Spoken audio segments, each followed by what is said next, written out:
අයිබෝවන් හැම දෙනාටම ඔන්න මම අදත් පොඩි වීඩියෝ එකක් අරන් ආවා.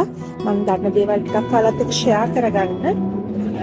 අද ඉරිද දවසක් වුණාට මම ඉන්නේ පොඩක් පොඩි සිටි එකක. එතකොට පොඩි බිසි ගතියක් තියෙනවා.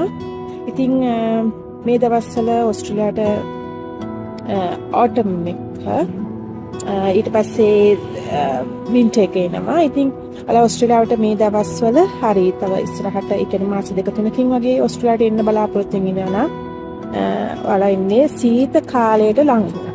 එතකොට ඕස්ට්‍රේලියාවේ හැම පළාතමක් නෙමෙයි මම ඉන්නේ NSW වල ඒ කියන්නේ නිව් සවුත් වේල්ස් වල. ඒතකොට මෙහෙ සහ මම ඉන්න ඒරියා එක ටිකක් කැන්බරා වලට ළඟයි. ඒ කියන්නේ ඕස්ට්‍රේලියන් කැපිටල් ටෙරිටරි එකට ළඟයි. එතකොට මෙහෙ ටිකක් වැඩියෙන් සීතලයි.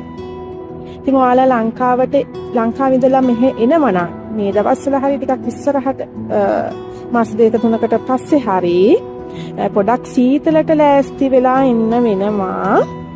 ඒ කියන්නේ ඕස්ට්‍රේලියාව තර කැනඩාව ඒ වගේ හිම වැටෙන්නේ නැති රටක් වුණාත් මේ හරිය ඒ කියන්නේ මේ ඒරියා එක ටිකක් සීතලෙන් වැඩි ඒරියා එකක්.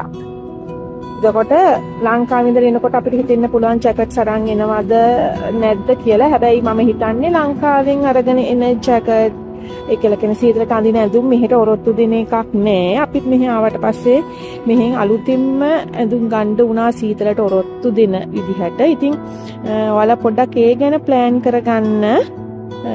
මෙහෙට එනවා නම් මේ දවස්වල හරි ඉදිරියට හරි සීතල කාලේ අහුවෙන කාලෙක ඔයාලා ඕස්ට්‍රේලියාවට එනවා නම් පොඩ්ඩක් ඔයාලා ගේන ඇඳුම් ගැන පොඩ්ඩක් සැලකිලිමත් වෙන්න. මොකද ලංකාවෙන් ගේන ඇඳුම් ටිකක් මෙහෙට ගැලපෙන්නේ නැති ගතියක් තියෙනවා.